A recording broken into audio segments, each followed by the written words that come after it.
அனைவருக்கும் வணக்கம். இன்றைக்கு இந்த பதிவில் ஒரு மான் ஒரு வலை என்ற சிறுகதையை பற்றி பார்க்க போகிறோம். இந்த முறை எப்படியும் அந்த அழகிய பறவை தன் வலையில் வந்து விழுந்துவிடும் என்றே அவன் உறுதியாக நம்பினான். இதற்கு முன்பு எப்போதும் அவனுடைய எந்த கடிதத்துக்கும் அவளிடமிருந்து இப்படி ஒரு பதில் கிடைத்ததே இல்லை. அதாவது ஆதரவான பதிலும் கிடைத்ததில்லை, ஆட்சேபனையான பதிலும் கிடைத்ததில்லை. இப்போதுதான் முதன்முறையாக அந்த பூஞ்சிட்டு தன் பொன்னிற கரத்தினால் அவனுக்கு மறுமொழி எழுதியிருக்கிறது. ஒரே ஒரு வரியில்தான் அந்த பதில் அமைந்திருந்தது. அதை ஒரு முழு வாக்கியம் என்று கூட சொல்லிவிட முடியாது. உங்கள் விருப்பப்படியே சாயங்காலம் 6 மணிக்கு ஆறுமுகம் பூங்காவில் மேற்கு கோடியில் உள்ள புல்வெளியில் சந்திக்கலாம் என்றுதான் அதில் எழுதப்பட்டிருந்தது. ஒரு வாக்கியமானால் என்ன, முக்கால் வாக்கியமானால் என்ன, பதில் ஒன்று வந்திருக்கிறது என்பதே பெரிய காரியம்தான். பதிலே ஒரு நல்ல சூசகம். அந்த சிங்கார நளின குறுநகை செல்வியை எப்படியும் வசப்படுத்திவிட முடியும் என்ற நம்பிக்கை இப்போது அவனுக்கு இருந்தது. தேர்ந்த வேட்டுவனின் சாமர்த்தியத்துடனே இலக்கு தப்பாமல் இடம் தப்பாமல் இந்த முறை வலையை வீசியிருந்தான் அவன். வீசுவதற்கென்ற தனி வலைகள் அவனுக்கு தேவையில்லை. அவனே ஒரு பெரிய வலைதான்.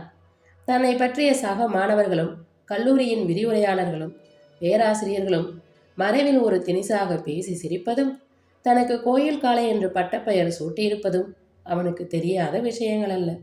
எந்த விஷயமானாலும் முயற்சி திருவினையாக்கும் என்பதில் அவனுக்கு அயராத நம்பிக்கை.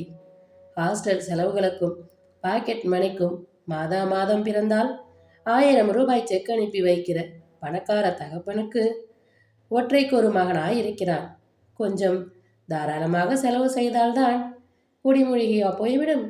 பல வேளைகளில் அவன் தன்னை பற்றி தனக்குத்தானே பின்வருமாறு நினைப்பான். நான் வாழ்க்கையை அனுபவிக்க பிறந்தவன். இந்த மருத்துவக் கல்லூரியின் அதிகாரிகளும் நிர்வாகிகளும் பெண்கள் ஹாஸ்டலுக்கும் ஆண்கள் ஹாஸ்டலுக்கும் நடுவில் இவ்வளவு பெரிய சுவரை எழுப்பிவிட்டதாக பெருமையும் திருப்தியும் பட்டுக்கொள்ளலாம். ஆனால் இந்த சிமெண்ட் சுவரையும் கடந்து போய் RS ராஜாவின் காரியங்களும் செல்வாக்கும் காதல் கடிதங்களும் பரவ முடியும் என்பதை யாருமே மறுக்க முடியாது. அந்த மெடிக்கல் காலேஜ் எல்லைக்குள் அவன்தான் ராஜா. குறிப்பிட்ட ஏதாவது ஒரு கோணத்திலிருந்து பார்த்தால் மட்டும் ராஜாவானால் போனால் போகிறது என்று விட்டுவிடலாம். அவனோ எந்த கோணத்திலிருந்து பார்த்தாலும் எப்படி பார்த்தாலும் எப்போது பார்த்தாலும் ராஜாதான். தோற்றம் சக மாணவர்களுக்காக பணத்தை தண்ணீராக செலவழிப்பது, அழகு தலுக்கும் மினுக்கும் உள்ள பகட்டு நிறைந்த மாணவிகளை மேட்னி ஷோவுக்கு அழைத்து போவது, வருட ஆரம்பத்தில் புதிய மாணவ மாணவிகளை அளவுக்கு அதிகமாகவே ராகிங் வம்புகளுக்கு ஆளாக்கி மகிழ்வது போன்ற பல காரியங்களில் ஏக சக்கரவதி அவன். ஒரு கொழுப்பு நிறைந்த கோயில் காளையின் திமிரும் மாதம் 1000 ரூபாய் செலவழிக்க முடிந்த ஒரு ஊதாரியின் சுக அனுபவங்களுக்கும் உள்ளவன் எங்காவது ஒரு நல்ல மாணவனாக இருக்க முடியுமா என்று நீங்கள் கேட்க விரும்பலாம். நல்லவனாக இருப்பது வேறு, வல்லவனாக இருப்பது வேறு. இந்த 20வது நூற்றாண்டில் பல விதத்திலும் நல்லவனாக இருப்பதை காட்டிலும் வல்லவனாக இருப்பதுதான் புத்திசாலித்தனமான காரியம். எனவே நமது திரு RS ராஜா நல்லவனாக இல்லாவிடிலும் பல விஷயங்களில் வல்லவனாக இருந்தான். சீனியர் மாணவன் என்ற முறையில் மற்றவர்களையும் கட்சி சேர்த்து கொண்டு அந்த ஆண்டு கல்லூரி தொடக்கத்தில் புதிதாக வந்த மாணவ மாணவிகளை RS ராஜா படுத்திய ராகிங் கொடுமைகளை மாதிரிக்கு கொஞ்சம் பார்க்கலாம். சில மாணவிகளின் இரட்டை பின்னல்களில் ஊசி பட்டாசுகள் தான் சரம் சரமாக கட்டி வெடிக்கப்பட்டன. மாணவர்களை பனியனோடு நிறுத்தி முதுகு வழியாக பனியனுக்குள் ஐஸ் கட்டி போடப்பட்டது. டான்ஸ் தெரிந்த தோஷத்திற்காக ஒரு புதிய மாணவி புரத்தி டான்ஸுக்குரிய உறவஞ்சி வேஷம் போட்டுக்கொண்டு வர சொல்லி வற்புறுத்தப்பட்டார். வேறு வழியின்றி அவளும் அப்படியே செய்ய வேண்டியதாயிற்று. இந்த மாதிரி ராகிங் RS ராஜாவின் ஒவ்வொரு நாள் வாழ்விலும் கூட உண்டுதான். ஒரு பெரிய பணக்கார வியாபாரியின் ஏகபுத்திரனாகிய RS ராஜாவின் மருத்துவக் கல்லூரி வாழ்க்கையில் விசேஷ அம்சங்கள் 2. 1. ஹாஸ்டல் முதிய செலவுகளுக்காகவும் மாதா மாதம் ஆகிற 1000 ரூபாய் செலவு. 2. நாளொரு மாணவியும் பொழுதொரு கேர்ள் ஃப்ரெண்டுமாக அவன் சினிமா தியேட்டர்களையும் நவநாகரிக சிலிக் புடவையும் கடைகளையும் சுற்றி கொண்டிருப்பது. இதை தவிர cricket match, swimming pool, picnic, கல்லூரியின் சக மாணவர்களோடு அரட்டையெல்லாம் வகைக்கு கொஞ்சமாக அவனிடம் உண்டு. மாணவிகளை, அதுவும் கொஞ்சம் அழகாக நிறமாக இருக்கிற மாணவிகளை கண்டால் ராஜா வலுவில் போய் எதிர்கொண்டு சிரித்து சிரித்து பேசுவான். அவ்வளவு சொல்லுவானேன். அவன் மற்றவர்களுக்கு விரிக்கிற வலை என்று தனியாக ஏதுமில்லை. அவனே ஒரு பெரிய வலைதான். Miss Nalini, you are looking so nice with this blue sari என்று திடீரென்று அந்த நளினியே வெக்கப்படுமாறு அந்த உடையின் வண்ணவனப்பை அவளிடமே வியப்பான் திரு R.S. ராஜா. வாயரட்டையிலும் தங்கள் அழகோடு சந்தர்ப்பப்பட்டு வெளிவரும் புகழிலும் மயங்காத பெண் பிள்ளைகளும் இந்த நவநாகரிகள் உலகில் உண்டா? எனவே ராஜாவின் புகழ்வலையில் விழுகிற மாணவி பலவீனமான மனம் உள்ளவளாயிருந்தால் அடுத்த சில நாட்களில் அவனோடு ஏதாவது ஒரு சினிமா தியேட்டரில், ஒரு மேட்னி ஷோவில் அவளையும் சேர்த்து பார்க்கலாம். ராஜாவுக்கு மெடிக்கல் காலேஜில் பிராக்டிக்கல், தியரி என்று மாற்றி மாற்றி உயிரை எடுக்கும் வைத்திய சாஸ்திர வகுப்புகளிலே சொல்லிக் கொடுக்கப்படுகிற கனமான விஷயங்களை தவிர வெளி உலகில் உள்ள மற்ற எல்லா விஷயங்களும் தான் நன்றாக பிடிபட்டன. வெரிமாசான், குவாலிட்டி ஐஸ்கிரீம், புது புது திரைப்படங்கள் அவ்வப்போது அருகில் வந்து நெருங்கி பழகியதும் சலித்து போகிற கேர்ள் ஃப்ரெண்டுகள், நல்ல gold flake cigarette, boy meets girl கதைகள் எல்லாம் அவனுக்கு மிகவும் பிடித்தமாக இருந்தன. காரணமும் ஒழுக்கமும் உழைப்பின் சிரமமும் தெரியாத ஒரு பணக்கார அப்பாவின் ஒரே ஒரு பிள்ளையாக பிறந்துவிட்ட அவனை மூப்பு பிணி சாக்காடு அறியாதபடி புத்தரை வளர்த்தது போல் படிப்பு, ஒழுக்கம், உழைப்பின் மகிமை அறியாத கோயில் காளையாக அவன் பெற்றோர் வளர்த்து விட்டதுதான். புத்தி ஒன்றாவது ஏழையின் சொத்தாக இருப்பதற்கு பணக்காரர்கள் மீதமிட்டிருக்கிறார்களே என்பதுதான் R.S. ராஜாவை பார்த்து மற்ற ஏழை மாணவர்கள் பெருமைப்படுவதற்கு மீதமிருந்த ஒரே விஷயம். பேராசிரியர்கள், விரிவுரையாளர்கள் அவனை கடிந்து கொண்டு ஒன்றும் சொல்வதில்லை, சொல்லவும் முடியாது. லைப்ரரி புத்தகத்தில் அல்லது நாவல் புத்தகத்தில் காதல் கடிதம் எழுதி வைத்து மாணவிகளிடம் கொடுப்பது, அதேபோல் மடிப்பு காகிதம் சொருகி வைத்து மாணவிகளை சினிமாவுக்கு அழைப்பது போன்ற காரியங்கள் அவனுடைய அன்றாட கல்லூரி வாழ்நாளில் சர்வ சகஜமாக நிகழ்பவை. அவர் தன்னை கவர்கிற கல்லூரி மான்களுக்கு விரிக்கிற முதல் வலை நேரடியாக புகழ்வது அல்லது புத்தகங்களில் கடிதம் வைத்து கொடுப்பதுதான். பெரும்பாலும் இந்த வலைகளில் மான்கள் விழுவதுண்டு, அபூர்வமாக விழாமல் போவதும் உண்டு. காலம் பொறுத்து தயங்கி தயங்கி விலகி போய் பின்னால் நிதானமாக வந்து விழுகிற மான்களும் உண்டு. வலையை அறுக்கிற அளவு வன்மையான முரட்டு மான்கள் அவனிடம் இதுவரை எதிர்பட்டதே இல்லை. அந்த வருடம் 1ஆம் ஆண்டு MBBSல் சேர்ந்திருக்கிற புள்ளிமான் ஒன்றிற்கு குறிவைத்து ராஜா வீசிய வலைகளெல்லாம் கடந்த 6 மாத காலமாக தப்பிக்கொண்டே இருந்தன. அந்த புள்ளிமானின் பெயர் மனோரஞ்சிதம். வயது அதை 17 என்றோ 18 என்றோ நம்பரில் சொல்வதை விட இளமை மெருகேறி நகை புரியும் இன்ப வாலிபம் என்று அவளை சொல்வதுதான் பொருந்தும். மனோரஞ்சிதத்தின் நடை, உடை, புன்னகை, பேச்சு, குரல், சரீர வாலிப்பு எல்லாவற்றையும் பார்த்து பார்த்து நமது கதாநாயகனான ராஜா நாளுக்கு நாள் உருகி கொண்டிருந்தான். கடைசியில் அந்த உருக்கத்துக்கும் தவிப்புக்கும் இப்போது வழி பிறந்து விட்டது. அவன் புத்தகங்களில் சொருகி சொருகி அனுப்பிய காதல் கடிதங்களுக்கும் நேரில் குழைந்து குழைந்து பேச முயன்ற காதல் மொழிகளுக்கும் செவி சாய்க்காமல் $1,000,000 பெறுகிற ஒரு மயக்கும் புன்னகையை மட்டும் உதிர்த்துவிட்டு அலட்சியமாக போய்க் கொண்டிருந்த மனோரஞ்சித புள்ளிமான் கடைசியில் அவனை சந்திப்பதற்கு ஆறுமுகம் பூங்காவை தேடி வருவதாக இப்போது இப்படி ஒப்புக்கொண்டு விட்டது. அவன் அந்த மனோரஞ்சிதமானுக்கு எழுதிய கடைசி கடிதத்தில் அவள் புகைப்படம் ஒன்றை கேட்டு வைத்திருந்தான். ஒருவேளை அவள் புகைப்படத்தோடு வந்தாலும் வரலாம் என்ற எண்ணம் ஞாபகம் வரவே அவளிடம் கொடுப்பதற்கு தன்னுடைய புகைப்படம் ஒன்றையும் உடனே தயார் செய்து ஞாபகமாக எடுத்து வைத்து கொண்டான் ராஜா. அன்று அவனுடைய நினைவில் ஆறுமுகம் பூங்காவையும் சாயங்காலம் 6 மணியையும் அங்கு தன்னை சந்திக்க வரப்போகும் மனோரஞ்சித மானை பற்றியுமே எண்ணங்கள் மோதி சுழன்று கொண்டிருந்தன. ராஜா, உனக்கு மற்றவர்களை வளைக்க வேறு வலை எதற்கடா? நீ மற்றவர்களை வீசி பிடிக்கும் ஒரு பெரிய வசீகர வலையாயிற்றே. ஆறுமுகம் பூங்காவை பற்றி இங்கு சில வார்த்தைகள் அவசியம் சொல்லியாக வேண்டும்.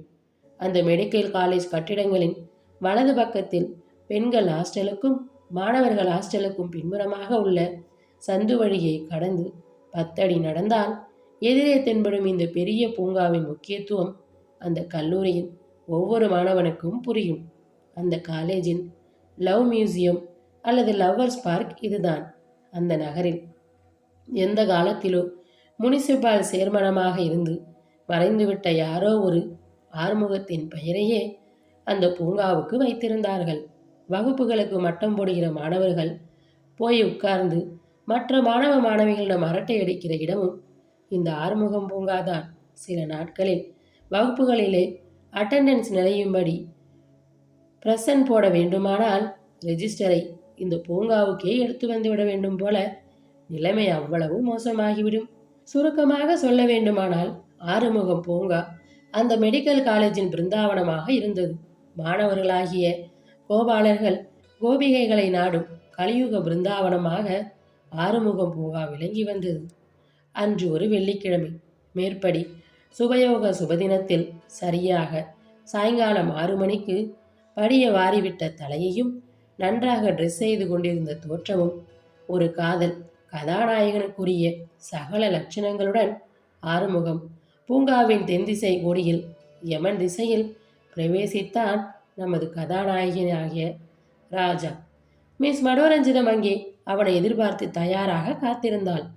மஞ்சள் வாயில் புடவையும் நீலப்பட்டு ரவிக்கையும் ரோஸ் தாவணியுமாக மனோரஞ்சிதம் அன்று பிரமாதமாக ட்ரெஸ் செய்து கொண்டு வந்திருந்தாள்.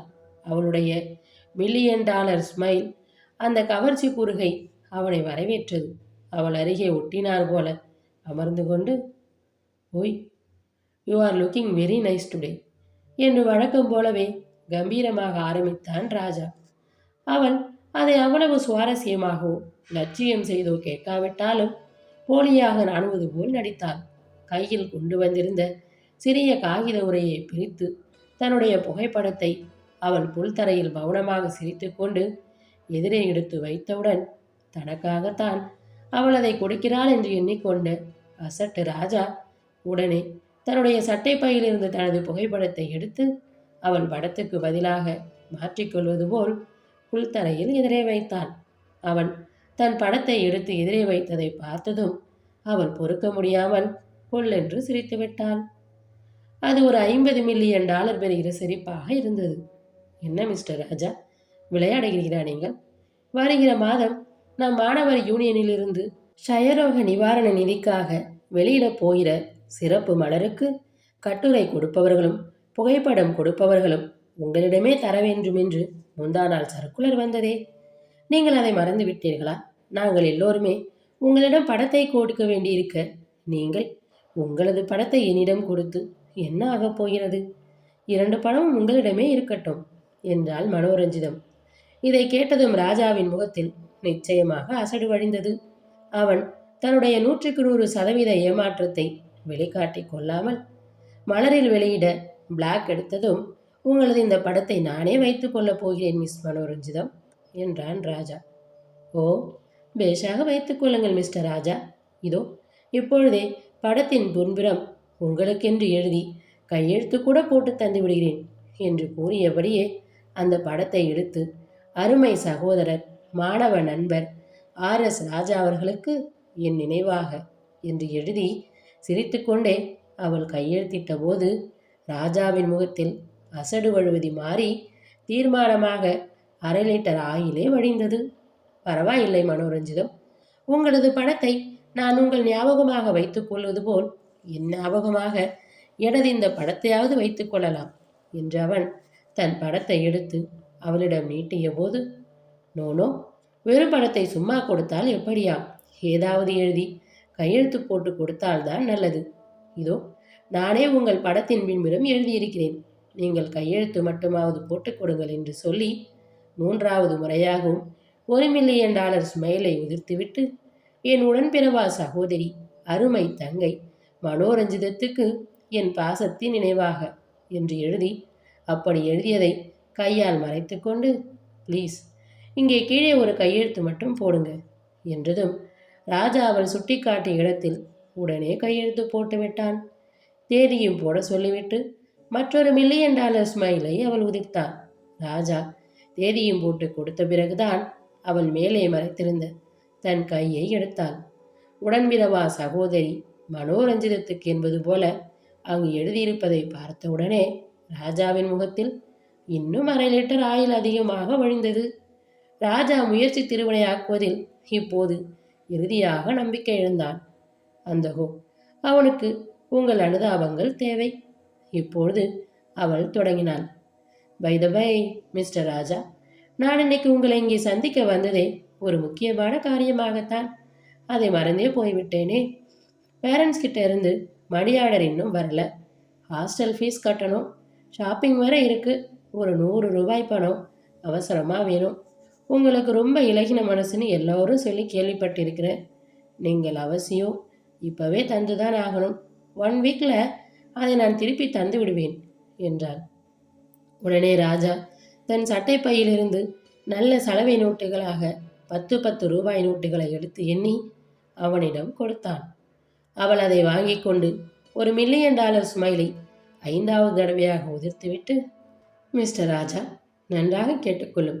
இனிமேல் நீர் யாரிடமாவது என்னை காதலிப்பதாக பேசிக்கொண்டு திரிந்தாலோ, எனக்கே புத்தகத்தில் கடிதம் வைத்து கொடுத்தாலோ, இந்த போட்டோவில் உடன்பிறவா சகோதரிக்கென்று நீரே எழுதி கையெழுத்திட்டிருப்பதை காண்பித்து உம்முடைய மானத்தை வாங்கிவிடுவேன். அப்புறம் மரியாதை தவறிவிடும். என்ன என்று நினைத்து கொண்டிருக்கிறீர் நீர்? கண்ட இடத்தில் எதிரே வந்து நின்று பல்லை இழிப்பதும் உடைவதும் கொஞ்சம் கூட நன்றாயில்லை. நாங்கள் எல்லாம் படிப்பதற்காக 1000 சிபாரிசு பிடித்து அலைந்து மெடிக்கல் காலேஜ் அட்மிஷனுக்கு வழி செய்து கொண்டு மிக மிக சிரமப்பட்டு இங்கே வந்திருக்கிறோம். உம்மை போன்ற சோம்பேறிகளை காதலிப்பதை விட எத்தனையோ முக்கியமான காரியங்கள் எல்லாம் எங்களுக்கு இருக்கின்றன என்றாள் மனோரஞ்சிதம். ராஜாவுக்கு ஒரே அதிர்ச்சி. அவன் வழக்கம்போல் மானுக்கு வலை விரித்தான். வழக்கமில்லாத அபூர்வமாக அதில் ஒரு புலிக்குட்டி வந்து விழுவது போல் விழுந்து அவனையும் அவன் வலையையும் சேர்த்தே கடித்து குதறி எறிந்து விட்டது. 2-3 தமிழ் சினிமா படத்திலே வர காதல் சீனை பார்த்துவிட்டு 5-6 தமிழ் பத்திரிகையிலே வர பாய் மீட்ஸ் கேர்ள்ஸ் கதைகளை படிச்சுட்டு, இனிமேலாவது இப்படி அசடாக தெரியாதீர் மிஸ்டர் ராஜா என்று கடைசியாக அவள் இறைந்து சாடிவிட்டு புலியாக எழுந்து விரைந்தபோது நமது கதாநாயகனான ராஜா ஆறுமுகம் பூங்காவின் புல்தரையில் நிராதரவாக கிடந்தான். அவன் விரிப்பதற்கு தனி வலை தேவையில்லை. அவனே ஒரு பெரிய வலை என்று அவனது ஆதிகாலத்து ஒரிஜினல் புகழ் அன்றுடன் காலாவதியாகி போனது போல பாவித்து கொண்டு காதல் போர்க்களத்தில் தோற்ற தோல்வியை கொண்டாடும் முகத்தான் அன்றிரவே ஒரு முழுபெரி மாசனையும் 20 பாய் மீட்ஸ் கேர்ள் கதைகளையும் ஒரே மூச்சில் படித்துவிட்டு அப்புறம் ராஜா தூங்க முயன்ற சமயத்தில் இந்த உலகத்தில் பொழுது விடிந்திருந்தது. பாவம், அதனால் என்ன? விடிந்தால் தூங்கக்கூடாது என்று யார் சொன்னது? இரவில் தூங்காமல் இருப்பதற்கு ராஜாவுக்கு எவ்வளவு உரிமை உண்டோ அவ்வளவுக்கு பகலில் தூங்குவதற்கும் உரிமை உண்டு. காலேஜ் என்ன ஆகிறது, படிப்பு என்ன ஆகிறது என்று நீங்கள் கேட்டீர்களா? அதற்காகவா நம் ராஜா இங்கு வந்திருக்கிறான்? Quality ice cream, gold flakes cigarette, boy meets girls கதை புத்தகங்கள், கேர்ள் ஃப்ரெண்ட்ஸ், மேட்னி ஷோ, இப்படி எவ்வளவோ இருக்கும்போது படிப்பு ஒன்றை மட்டும் கட்டிக்கொண்டு அழ யாரால் முடியும்? யாரால் முடிந்தாலும் நம் ராஜாவுக்கு அந்த தாகமெல்லாம் வருவதற்கு குறைந்தபட்சம் அவன் சோற்றுக்கு லாட்டரி அடிக்கிற ஏதாவது ஏழை குடும்பத்திலாவது பிள்ளையாக பிறந்திருக்க வேண்டுமோ என்னவோ. இத்துடன் இந்த கதை நிறைவடைகிறது. அடுத்து வரும் பதிவில் மற்றும் ஒரு நல்ல கதையுடன் சந்திப்போம். நன்றி, வணக்கம்.